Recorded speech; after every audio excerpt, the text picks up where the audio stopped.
Hello everyone, welcome back to the Vedic academy.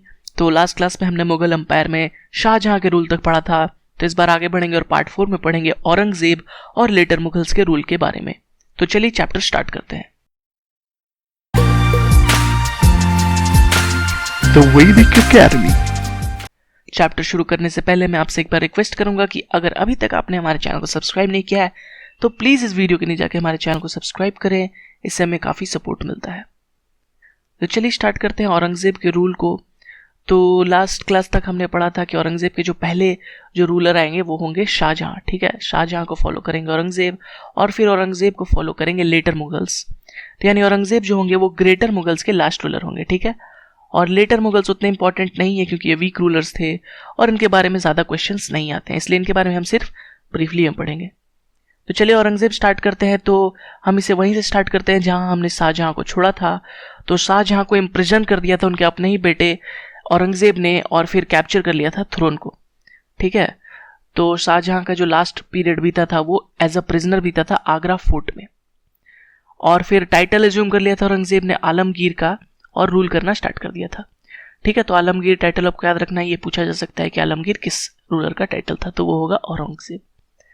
ठीक है, तो औरंगजेब जो है वो रिलीजियस उतने टॉलरेंट नहीं थे जितने अकबर या फिर बाकी रूलर्स थे। ठीक है, तो रिलीजियस इनटॉलरेंस फिर से शुरू हो गया यहाँ पे औरंगजेब के रूल में बाकी रिलीजन की तरफ। ठीक है, तो सबसे पहले हमने देखा कि जजिया जो टैक्स था, रिलीजियस टैक्स जिसे अकबर ने हटाया था, उसे री इंट्रोड्यूस कर दिया औरंगजेब ने। ठीक है, तो ये पहला स्टेप दिखा हमें इनटॉलरेंस की तरफ।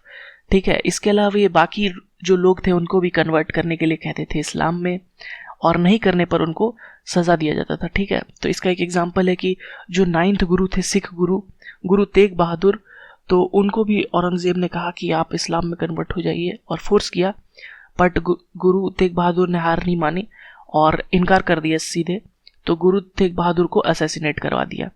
ठीक है, तो एक तरह से कह सकते हैं जो इस्लामिक टिरनी थी वो बढ़ रही थी उस समय में, और इस टिरनी को एंड करने के लिए, ठीक है, जो 9th गुरु के बाद जो 10th गुरु आते हैं, गुरु गोविंद सिंह सिख गुरु, उनको स्थापना करना पड़ता है खालसा पंथ का।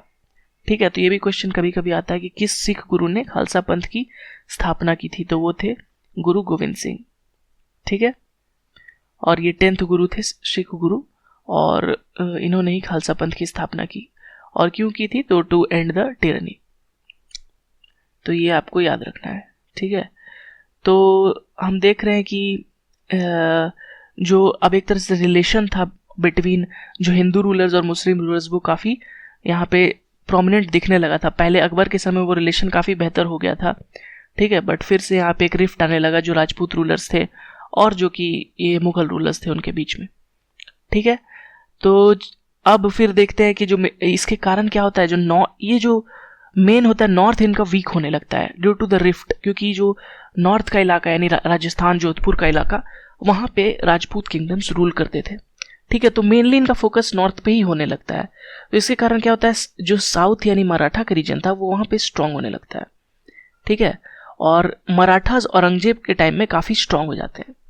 ठीक है, तो ये भी आप जान सकते हैं कि जो मराठाज थे वो अपने पीक पर थे औरंगजेब के रेन में ही, और पीक पर थे, और इनके जो फेमस रूलर थे वो कौन थे, शिवाजी।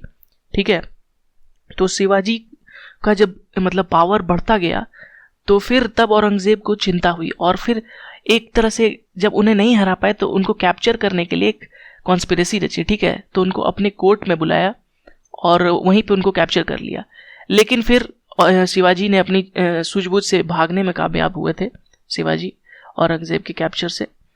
ठीक है, इसके अलावा अगर साउथ में हम बात करें तो गोलकुंडा और बीजापुर को भी कम्प्लीटली एनेक्स कर लिया था औरंगजेब ने। ठीक है, तो इसके पहले शाहजहां तक भी गोलकुंडा बीजापुर मुगल के साथी थे, बट उनको एनेक्स नहीं किया था। तो एनेक्सेशन कंप्लीट हुआ था औरंगजेब के टाइम। ये भी बहुत इंपॉर्टेंट क्वेश्चन है। ठीक है, जो दो इंपॉर्टेंट सदर्न डेक्कन में हम कह सकते हैं किंगडम थे, गोलकुंडा और बीजापुर, इनको कंप्लीटली एनेक्स किया था औरंगजेब ने। ठीक है, तो औरंगजेब के मिलिट्री में आपको यही मराठास और गोलकुंडा बीजापुर के बारे में जानना है। इसके अलावा इन्हें जिंदा पीर भी कहा जाता था। ठीक है, टाइटल के अलावा इनका एक और नाम जिंदा पीर अपने आप को घोषित कर दिया था। ठीक है, वो भी आप याद रख सकते हैं, जिंदा पीर या फिर दरवेश। ठीक है, तो चलिए औरंगजेब के बारे में आपको इतना ही जानना है, जो बेसिक उनके रूल था। अब आगे बढ़ते हैं लेटर मुगल्स के बारे में, जो कि करीब 1707 यानी औरंगजेब के रूल के बाद से आएगा और 1857 में ख़त्म होगा। ठीक है, तो लेटर मुगल्स के पहले हम देखेंगे जो कि लास्ट ग्रेटर मुगल्स, औरंगजेब का रूल ख़त्म होता है और फिर ये लेटर मुगल्स जो है उनके जो फर्स्ट रूलर और लास्ट रूलर के बारे में हम देखेंगे थोड़ा। ठीक है, तो लेटर मुगल्स के बाद 1857 में कौन आ जाएंगे? ब्रिटिशर्स आ जाएंगे। ठीक है, 1857 में हमने देखा था सिपाही म्यूटनी होगी। ठीक है, जिसे फर्स्ट वॉर ऑफ इंडिपेंडेंस भी कहा जाता है, और उसके बाद जो है ब्रिटिशर का क्राउन का रूल आ जाता है इंडिया में। ठीक है, तो फर्स्ट लेटर मुगल कौन होंगे? बहादुर शाह 1। ठीक है, ज़्यादा हमें नहीं इनके बारे में जानना है, सिर्फ आप ये नाम जानिए कि फर्स्ट जो थे लेटर मुगल्स वो बहादुर शाह 1 थे, और लास्ट कौन थे? बहादुर शाह 2। ठीक है, याद करने में आपको आसानी होगी। तो फर्स्ट और लास्ट में आपको याद रखना है बहादुर शाह 1 और 2, और बहादुर शाह 2 को बहादुर शाह जफर भी बोला जाता था। ठीक है, तो ये लास्ट मुगल रूलर थे। इनके बाद ब्रिटिशर ने इंडिया पे अपना क्राउन ने अपना रोल प्ले करना स्टार्ट कर दिया था। ठीक है, आफ्टर द सिपाही म्यूटनी। बीच में आप बहुत सारे रूलर आए, लेकिन आपको उनके बारे में नहीं जानना है, सिर्फ एक रूलर के बारे में आप जानिए जो थे मोहम्मद शाह। ठीक है, तो इनका बारे में इंपॉर्टेंट क्या है? तो वो है कि नादिर शाह ने इनके टाइम में इन्वेड किया था। ठीक है, और नादिर शाह का इन्वेजन इंपॉर्टेंट क्यों है? क्योंकि उन्होंने पीकॉक थ्रोन और कोहिनूर डायमंड को लूट के वो ले गए थे। ठीक है, तो पीकॉक थ्रोन जो कि बहुत ही फेमस थ्रोन था, जो कि बहुत ही जेम से स्टडेड था। ठीक है, कोर्ट में रहता था मुगल्स के, उनको और कोहिनूर डायमंड को वो लूट के ले गए थे। और कोहिनूर डायमंड के बारे में एक और क्वेश्चन काफ़ी आता है कि किस माइन से निकला है? तो ये गोलकुंडा के माइन से निकला है। ठीक है, आपको याद रखना है। ठीक है, गोलकुंडा के माइन से निकला था। तो चलिए, लेटर मुगल्स के बारे में इतना ही आपको जानना है और नहीं जानना है आपको ज़्यादा। तो इसी के साथ हमारा जो मुगल का रूलर्स वाला पार्ट है वो कंप्लीट होता है। नेक्स्ट चैप्टर में हम लोग पढ़ेंगे फाइनली मुगल के आर्किटेक्चर और लिटरेचर के बारे में, जिससे काफ़ी क्वेश्चंस आ सकते हैं। तो उम्मीद करते हैं आपको वीडियो अच्छा लगा होगा। अगर अच्छा लगा है तो लाइक करें, and thank you for watching this video. Good bye.